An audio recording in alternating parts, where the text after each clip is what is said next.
So welcome to all of you here in the Alaska Historical Library and to those watching a live stream over libraries, online libraries, OWL. My name is Anastasia Tarman. I'm one of the historical collections librarians here, and I would like to introduce you to our presenter today. His name is Ross Coen. Ross is a hardworking scholar. He's a curious historian and a teacher and mentor to other students. Currently, he is a PhD student in history at the University of Washington. He studies the intersections of politics, science, technology, and environment in 19th and 20th century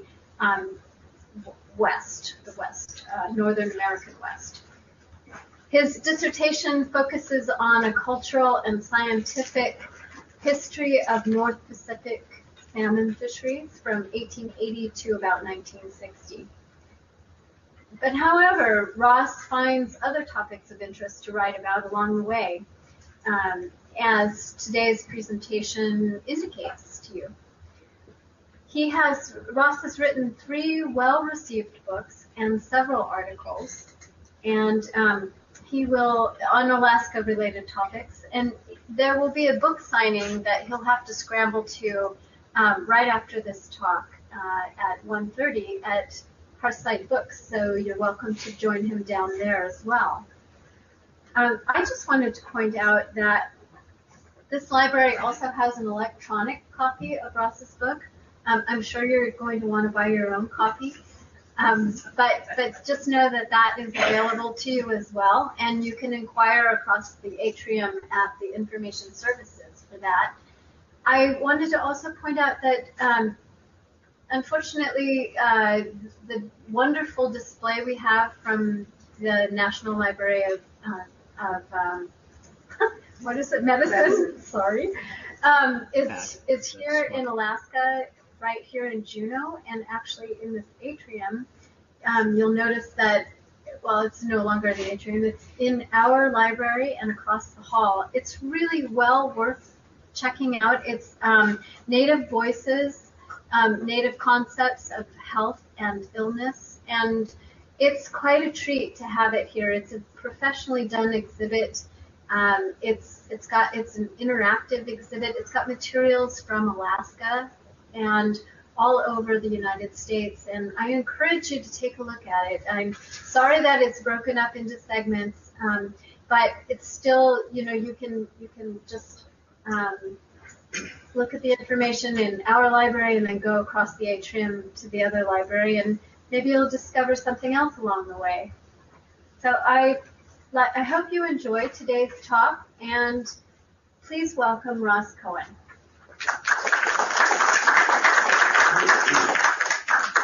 All right, good afternoon. Applause before a lecture, that's a real show of confidence, so thank you for that. I have to confess, you're not going to like me saying this. I was actually kind of hoping it would be rainy today so that people would come to this, and so I'm really impressed that you all are here when it's a beautiful sunny day outside, so thank you for that. And to those libraries who are tuning in on the OWL, I don't know, I guess I hope it's raining where you are. This is really strange. I've got, I think, 4 cameras pointed at me. This is a first for me. I've never had 4 cameras. This is a little intimidating. We had counted 5. There's 5? Jim, you didn't need to tell me 5. 4 I was okay with. I didn't need to know there was and the 5th one I can't see, so I don't know what that means. But nevertheless, we'll dive in and see how this goes. Okay, so what I have for you today is a lecture. I'll go about probably 40 minutes or so, and then we'll have time for Q&A at the end. So again, thank you all very much for coming.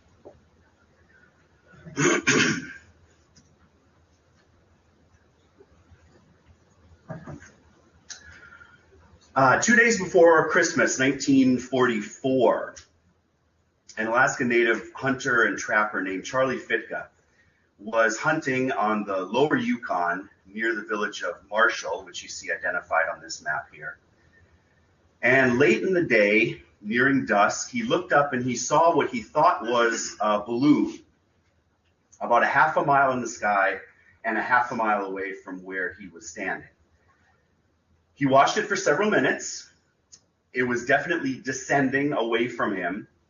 And he watched it in the fading twilight until he lost sight of the balloon when it came down on the north bank of the Yukon River several miles away. Now, Fitka had hunted and trapped in the area often. And over the next 2 weeks, he kept an eye out for this mysterious balloon, whatever it was. And then shortly after the new year, 1945, he was at a fish camp called Tukchuk, which you see at the very top of this map here. Tukchuk was a fish camp known to the villagers of Marshall, but largely abandoned at that time. But when he was at the fish camp, he saw on the north bank of the Yukon a large white balloon tangled up in the alders and the cottonwoods. Manila ropes led from the canopy of the balloon down to some kind of chandelier. He wasn't sure what it was, but he noted all of these wires and fuses and unusual things sticking out. He also noted 2 sandbags that were hanging from the bottommost ring of that chandelier. You can see those 2 sandbags there at the very bottom of the photograph. And Fitka had the presence of mind to note that there was a fresh cover of snowfall, and there were no human tracks either to or away from the device.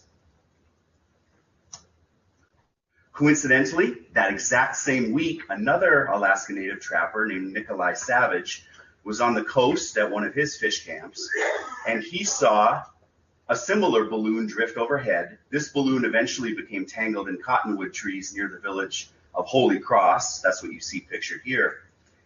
Now, word of both of these incidents, Marshall and Holy Cross, eventually makes it back to Fort Richardson, the Army base in Anchorage. Immediately, an Army intelligence officer and an FBI agent from Anchorage take an airplane out first to Marshall and then to Holy Cross. They take possession of all of the evidence, and they tell the villagers that everything is to remain confidential. What the FBI and the U.S. Army knew, but of course the villagers of Marshall and Holy Cross did not, was that over the previous 10 weeks, the United States had been under attack from a new type of weapon, new to warfare, simple in its design, but very ingenious in its operation. And this is the Japanese balloon bomb. There are some open chairs here in the front if you'd like to come up and have a seat. I'm used to my students coming in late, so that's no problem.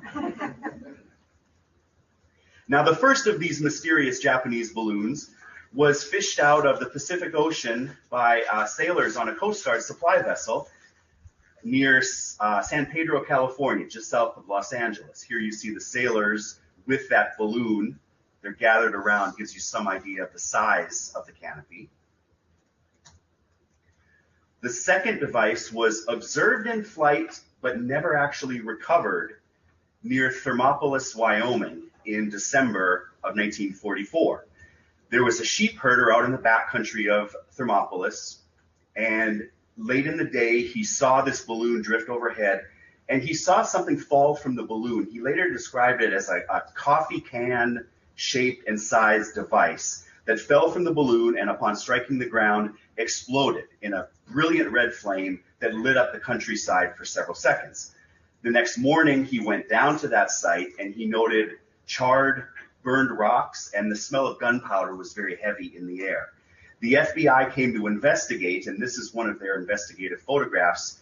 Here you see the approximate point of that explosion. Now, the original caption on this photograph did not specify which was the sheep herder and which was the FBI agent, but I don't think it takes too much imagination to guess.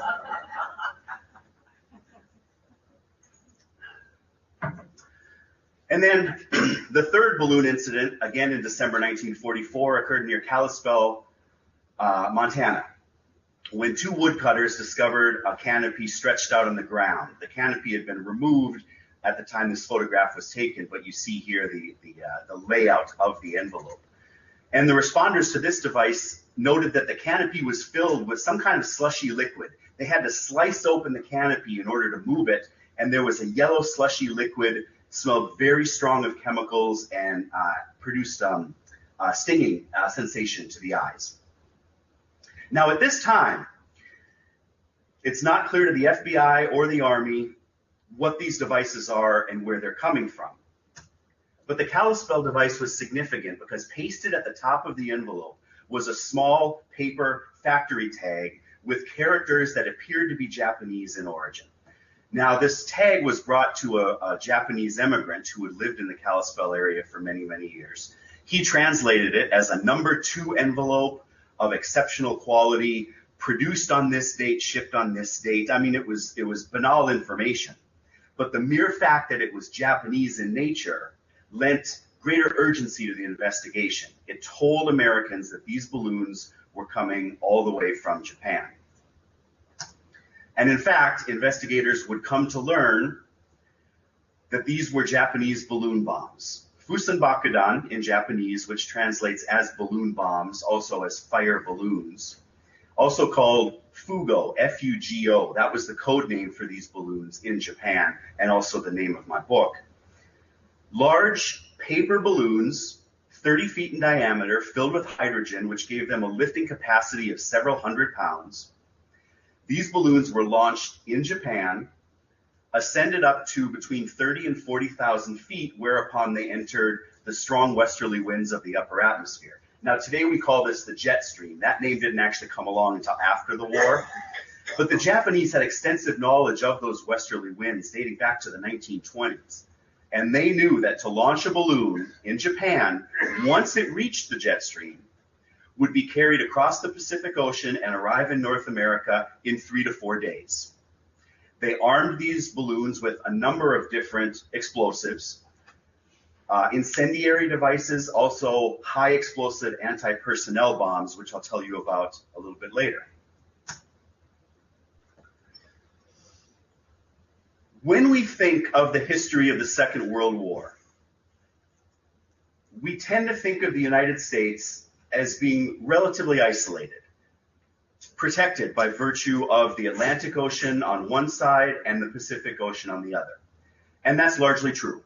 The United States largely escaped the devastation that was wrought upon cities in Europe, as well as throughout the Pacific theater. And the United States emerged from the war relatively unharmed. What is significant, I think, about these balloons, however, is that they represent the first time in history that an army on one continent was able to attack its enemy on another continent by virtue of an unguided aerial missile. I call these in my book the world's first intercontinental ballistic missile, which, of course, the Cold War superpowers just a few decades later would refine and expand almost beyond imagining. But these balloons represent a first in the history of human warfare, an ability for an army on one continent to attack its enemy on another continent. What you're looking at here is a wind chart that was produced by the Western Defense Command in San Francisco, an attempt to track the flight of these balloons. Now, as I mentioned, the Japanese had extensive knowledge of the westerly winds going back to the 1920s. Atmospheric physicists, bless you, boy, a lot of sneezing in the room today. I hope it's not me.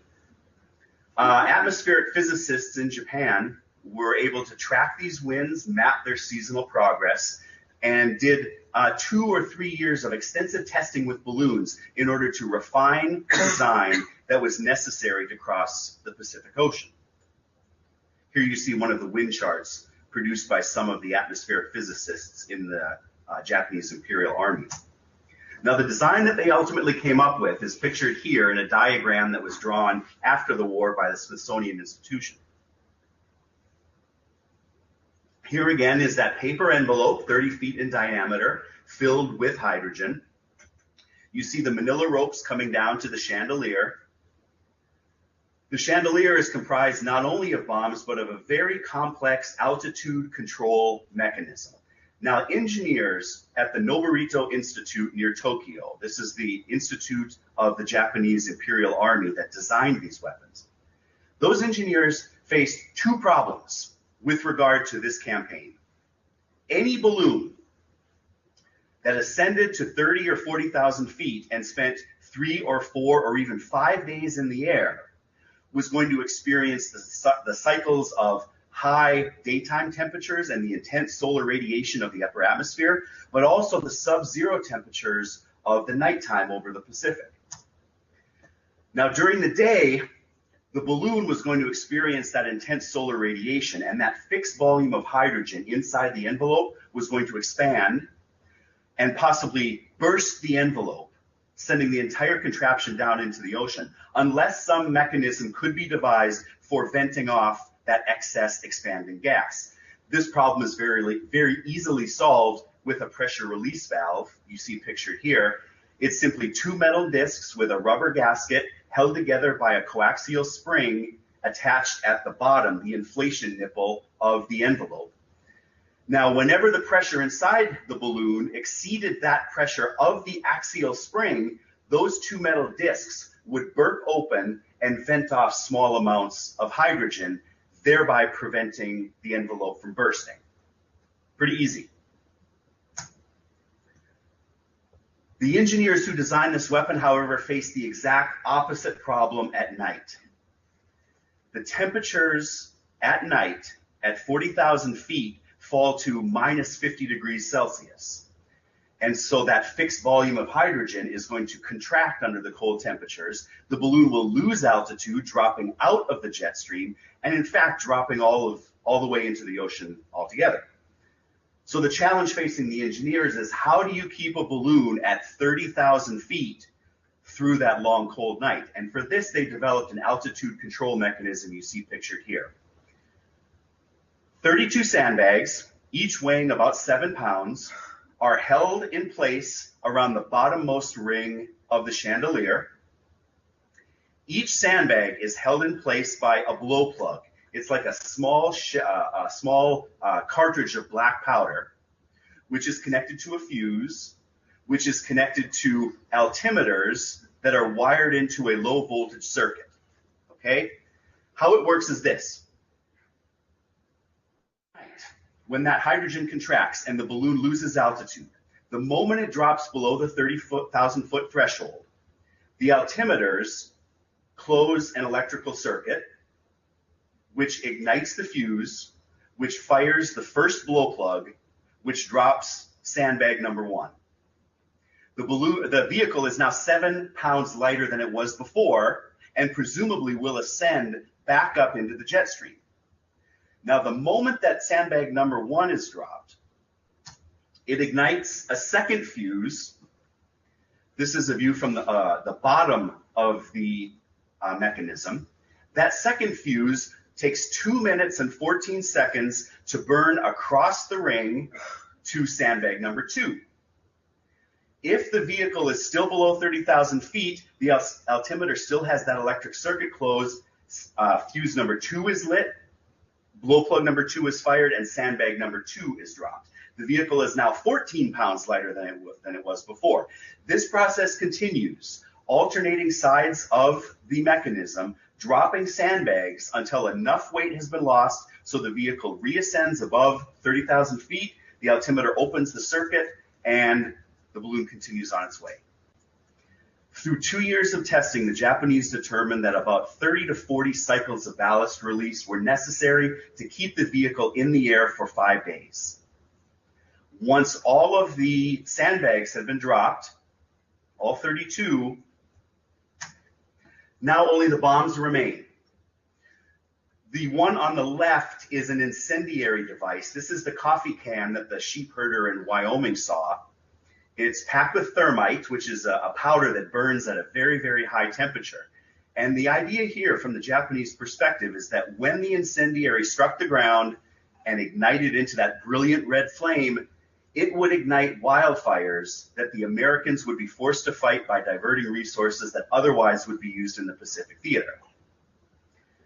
Each balloon was also equipped with a high explosive anti-personnel bomb, you see pictured here on the right, that was intended to create maximum damage wherever it fell. All right, let me pause here for a second and just ask if that made sense. My whole explanation of the sandbags and everything, yes? Okay, I always tell my students, you know, when I'm up here lecturing, I understand every word that comes out of my mouth. I think I'm making perfect sense, and it's the student's responsibility to stop me if I'm not. It's the concept. It's in the incomprehensible. It's the concept that's incomprehensible. That's right. As I said, simple in its concept, but ingenious in its operation. All right, so here's that diagram that I showed you before, and I want to put this up again just so that you can see, now that you have an understanding of how these things work. Once all the sandbags and all of the bombs had dropped, the last bomb ignited two final fuses, and this was the demolition mechanism. Fuse number one went to a box of picric acid on the chandelier itself that was intended to blow that into nothing. And then the second fuse is the one that you see extending from the bottom of the chandelier all the way back up to the envelope. And that is a small flash bomb, just a simple bag of black powder that would destroy the canopy, burn all the hydrogen, and the entire device, the entire vehicle, would disappear, disintegrate while up in the air. The idea here from the Japanese perspective is that by leaving no evidence for the Americans to recover, these would be weapons of terror, that bombs would rain silently down on the United States. The Americans would have no idea from where they were coming, no evidence to recover. And this would lead to panic amongst the population and weaken the morale of the United States in the war effort. Now, as to the balloons and how they were constructed, the paper canopy, that paper was handmade by Japanese schoolgirls, thousands of schoolgirls ages 10 to 18, who were conscripted for the war effort, sent to factories around Japan where they worked round the clock, 2 12-hour shifts producing this paper. It's called washi, and it's made from the kozo tree, which is a relative of the mulberry tree. The bark has very long fibers, and so when the bark was pounded to a pulp and then soaked with lye and pressed into sheets, those long fibers in the bark, when laid in alternate directions, created a paper that was very, very lightweight, but very, very strong. It was then lacquered with the paste made from the konnyaku, which is a type of Japanese potato, and it's that potato paste that made the envelope gas-proof, at least for the 4 days it needed to fly across the Pacific. So here you see two Japanese schoolgirls pressing that kozo pulp into paper. And then in another room, another team of girls would sew those sheets into the spherical canopy that was necessary for the balloon bombs. The girls who had this duty had to keep their nails trimmed, and they were prohibited from wearing hairpins. They also had to be in their stocking feet. All of these were measures taken to minimize the risk of an accidental tear or puncture in the balloon. Now let's come back to Marshall, Alaska. Remember how I said that Marshall balloon discovered by Charlie Fitka still had 2 sandbags on its bottommost ring? The War Department was very excited to learn about these sandbags because this was the first device, the first of the dozen or so that fell in December of 1944 that still had sandbags attached to the bottommost ring.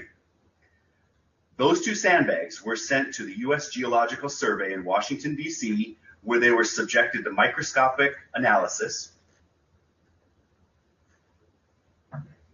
for the purpose of identifying which beaches in the world might have provided the sand that was in those bags.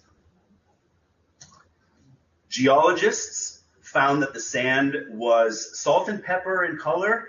It had no volcanic rock. It also had no coral, which meant it was from a cold part of the ocean that was incapable of supporting coral growth. They found particular structures and of the diatoms. These are the microscopic fossils that make up beach sand. And here's just a simple quote from their report that came out in the spring of 1945. The diatom flora found in the sand and many of the species are known from no other locality. And the locality that they were talking about were 3 beaches on Honshu. This is the largest of Japan's 4 main islands. The first beach that was identified as a possible source for the sand was at a place called Ichinomiya. It's just to the east of Tokyo. These are the 2 circles you see at the bottom of the map. If you look up at the top, you see another circle identified as the most likely source. This is in the Sendai prefecture. And the USGS analysts predicted that the sand from the bags found in Marshall came from one of these beaches. And in fact, these were the only beaches in the world that that sand could have come from. It wasn't until after the war that the U.S. Army was able to investigate these sites. And in fact, they found balloon launching facilities exactly where the sand analysts thought they would be.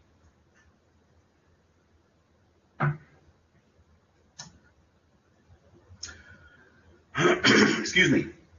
So throughout the spring of 1945, balloons continued to arrive in North America.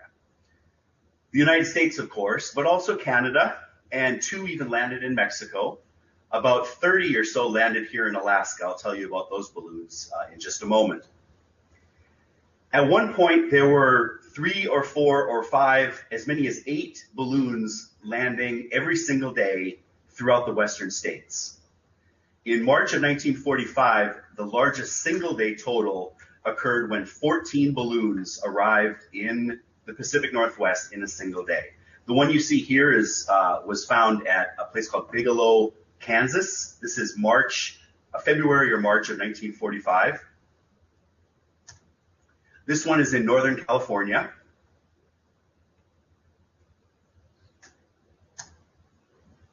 And the one you see pictured here was recovered in a ranch in Yerington, Nevada. Now, the thing that I really love about this picture, if you look at the family, the rancher's family that found this balloon and then took photographs, look at that small child. Do you see the child there? Looks to be, I don't know, maybe 5, 6 years old, right?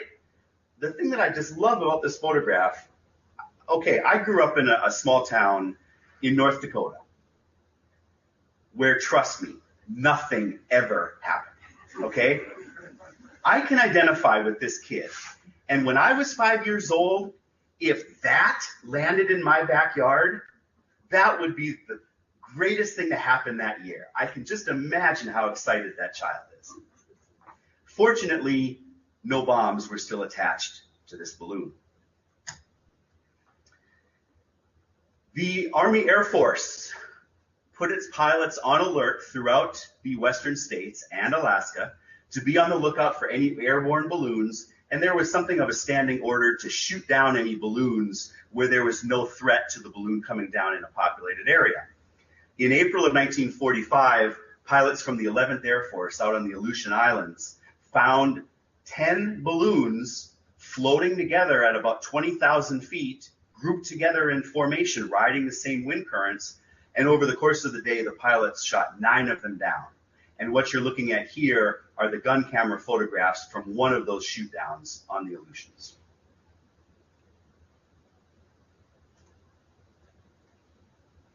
Now, from the time the first balloons started arriving in December of 1944, the Office of Censorship in the War Department implemented an information blackout.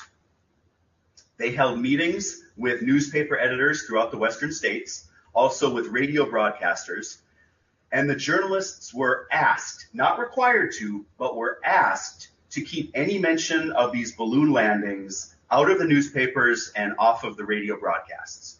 And the reason here is that if they could keep news of the balloons out of the media, that would deny the Japanese any information about whether or not the balloons were arriving, where they were arriving, when they were landing. And by denying the Japanese that intelligence source, you would keep them from refining their launch procedures for maximum effect. And by and large, reporters throughout the western states complied with this request. There were no major releases of information throughout the war. A couple of articles turned up in like some small county newspapers, but in each case, it was a result of the editors not being aware of the policy, not an intentional intelligence breach. It's hard to imagine such a thing happening today, but 1945 was a different time.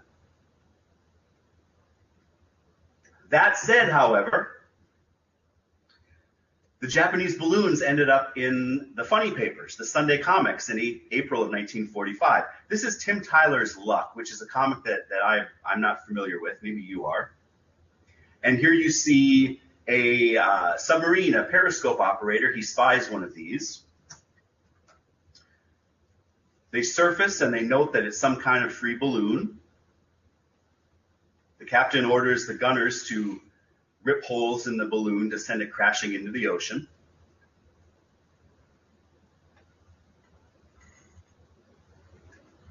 Which they do, and there you see the balloon falling down into the ocean near the submarine.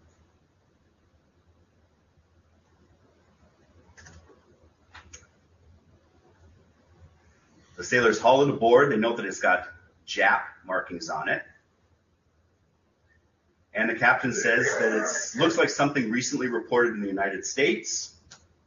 They find that there's just a small box attached to the bottommost wires.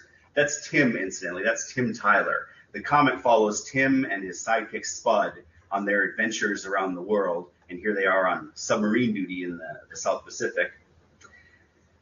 So there's a small box, and the captain says to Tim, well, let's see what's inside. Bad move. Bad move, Captain. Opens the box and it's seed. Nothing but a mess of funny-looking little plant seeds. And you notice there on the bottom right of the box it says "to be continued." So you all want to know what the seeds are, right? Everybody wants to know what the rest of the story is? Yeah? All right, my book is for sale. $28.95, Hearthside Books, book signing after the lecture. No, I joke. I'll tell you. The seeds were for the strangler vine, which was developed by the evil Japanese horticulturist Dr. Matsu Unkani. The strangler vine envelops the submarine, but Tim, Spud, and the captain are able to escape. They follow Dr. Unkani to his underground lair where they do battle. They end up grabbing onto a balloon and escaping the lair before the strangler vine. I mean, you can imagine how it goes from there. Nevertheless, Tim, Spud, and Captain obviously win the day, right? Now, this is all lighthearted and good fun, but in fact, the War Department was deeply concerned with precisely what you saw in that cartoon, and that's bacteriological warfare, or BW in military shorthand. In fact, the bombs on the balloons were deemed to be of relatively no significance. They were likely to fall in rural, unpopulated areas. Any fires that might start would be no worse, it was concluded, than any naturally occurring fires. So the bombs were not really of primary concern to the War Department. What they did worry about, however, was that some piece of the balloon mechanism would be contaminated with seeds, perhaps for the strangler vine, or some kind of chemical or biological agent that would spread disease either among human populations in the West or livestock populations. And in fact, each component of each balloon that was found was subjected to rigorous analysis for the presence of chemical or biological agents. The sandbags, of course, were all examined. Nothing was found except for sand and a few leaves and branches. No harmful material. On the right, you see a clear plastic box. This housed that low voltage battery that powered the entire sandbag mechanism, and it was clear to take advantage of solar radiation for extended battery life. Invariably, when this box arrived, the antifreeze solution would nevertheless have frozen. It would be slushy. There would be precipitation or some kind of liquid in the box. This was tested. No presence of bacteriological agents was found.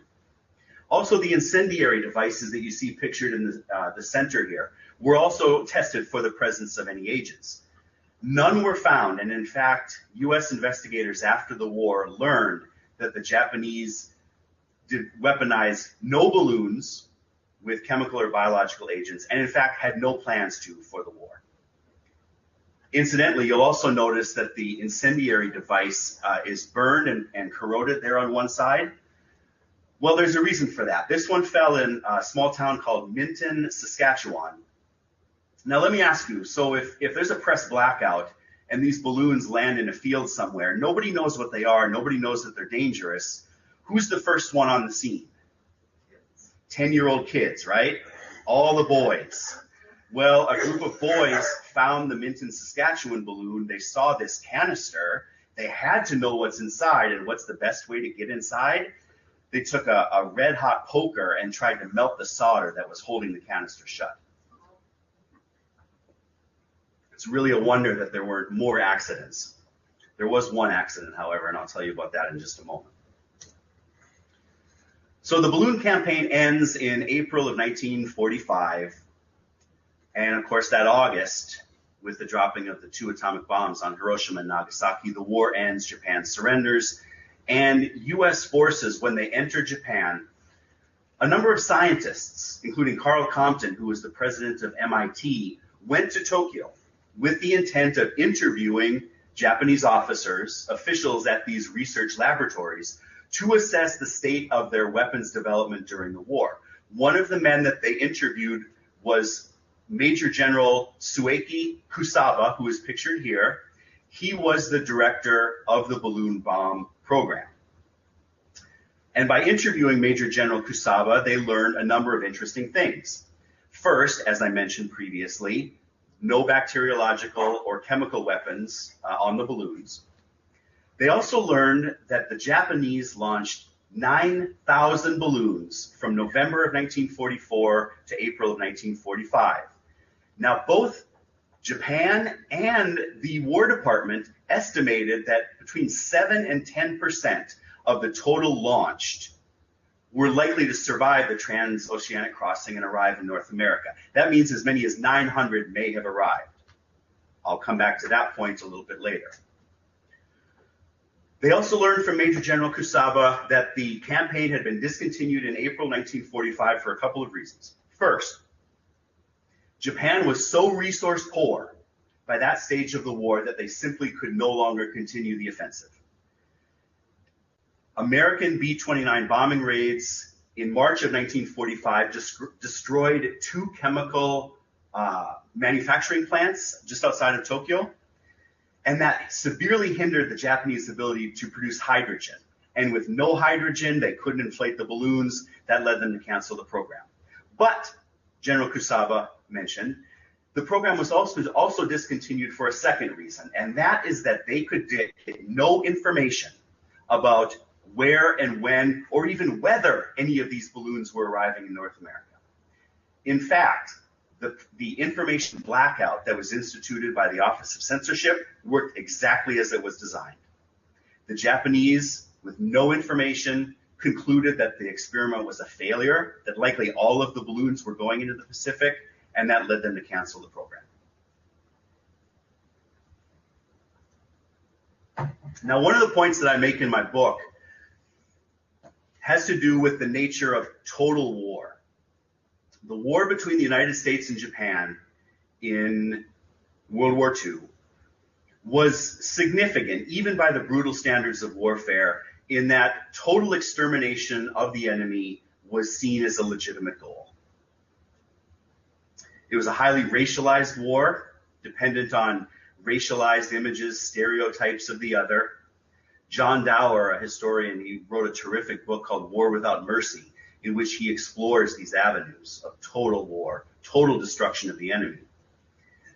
And I argue in my book that the balloon bomb campaign, although it was a failed campaign, did no material damage,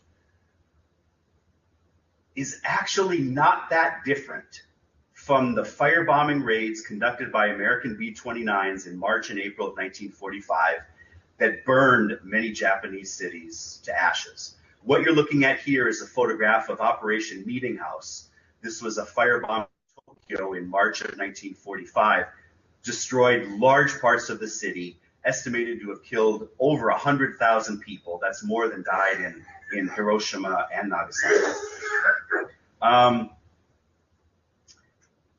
Trying to compare the firebombing of Japanese cities with the Japanese balloon bombs that landed, for the most part, harmlessly in the Western states is absurd. You really cannot compare one with the other, except to the extent that both campaigns had basically the same motivation: to start fires on enemy territory, and more specifically, to weaken the morale of the enemy, to create panic and terror. Curtis LeMay, the general bombs away LeMay, who led these campaigns for the United States, he explicitly stated that he hoped the firebombing raids would weaken Japanese morale. Often before the B-29s dropped their firebombs, a few days in advance, they would drop leaflets warning the Japanese residents that their city was going to be bombed and advocating that they leave the city. Our war is not with you, the Japanese citizen, these flyers read, but rather with the militaristic government that has misguided you into this war.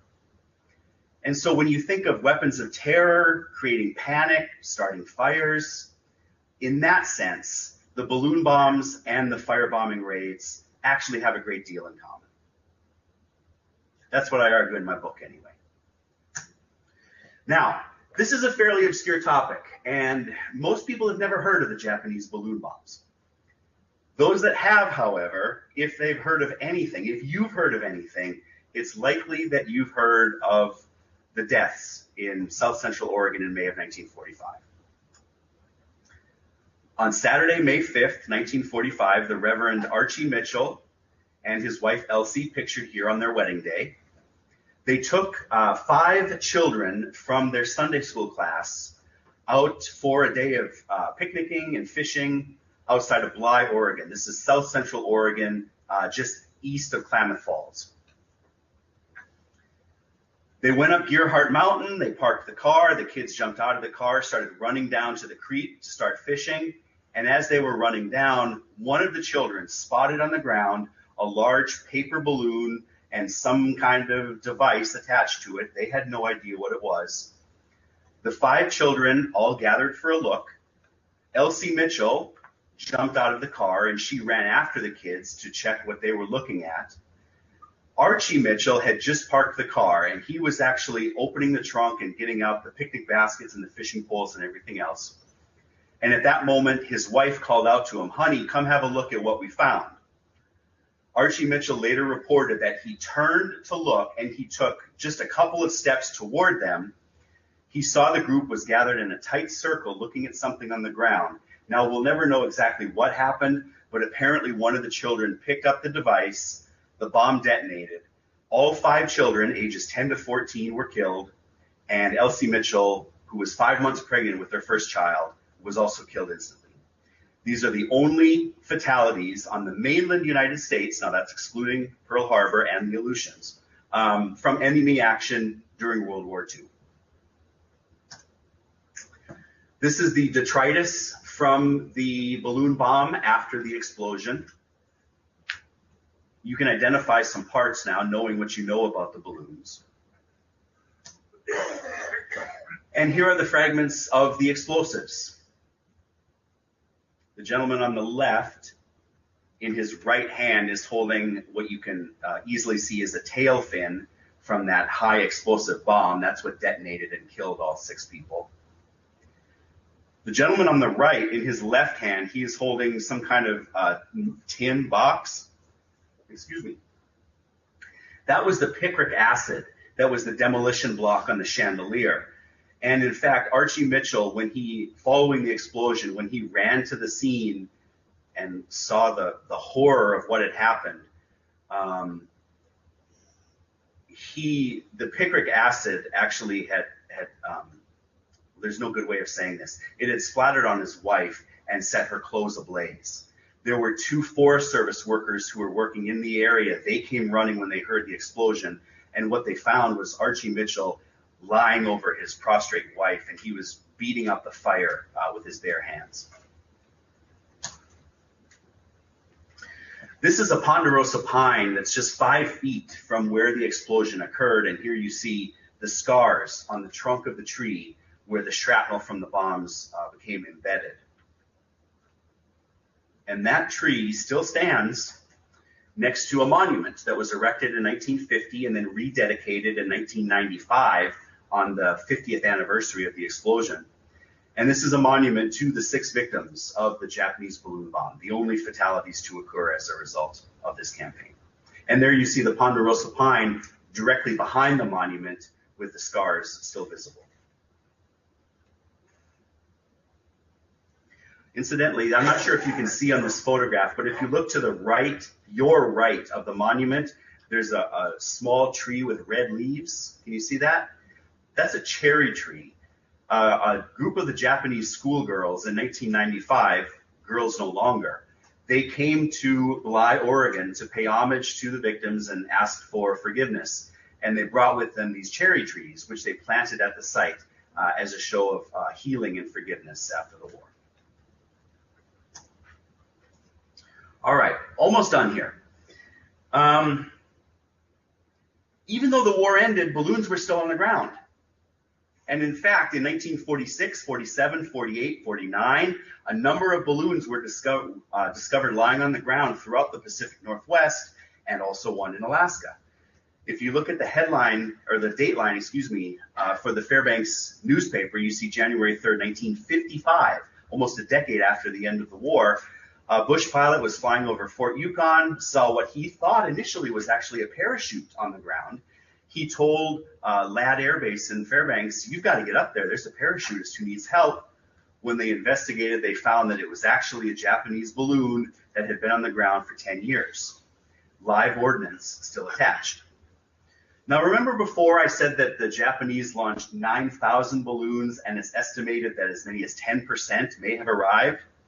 That means 900 balloons may have arrived in North America, but only about 350 are confirmed as being recovered.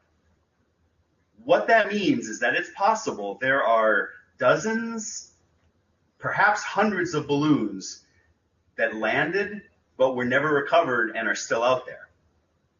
And if you think I'm being hyperbolic, in October of 2014, this is just, about 8 months ago, a couple of surveyors for a logging company working near Lumby, British Columbia, found the remains of a balloon bomb that had been on the ground for 70 years. I have to tell you, my book came out in October on like a Tuesday, I think, and then this happened like that Thursday. So I missed it by a couple of days, but maybe, if people buy enough books, there'll be a second edition, right? And then I get that. I'm sorry, that was a pretty shameless plug. Nevertheless, it's entirely possible that this remains of undiscovered balloons may still be out there, as demonstrated by what happened in British Columbia. Okay, I thank you very much for your attention, and I'd be happy to take any questions that you might have. Thank you.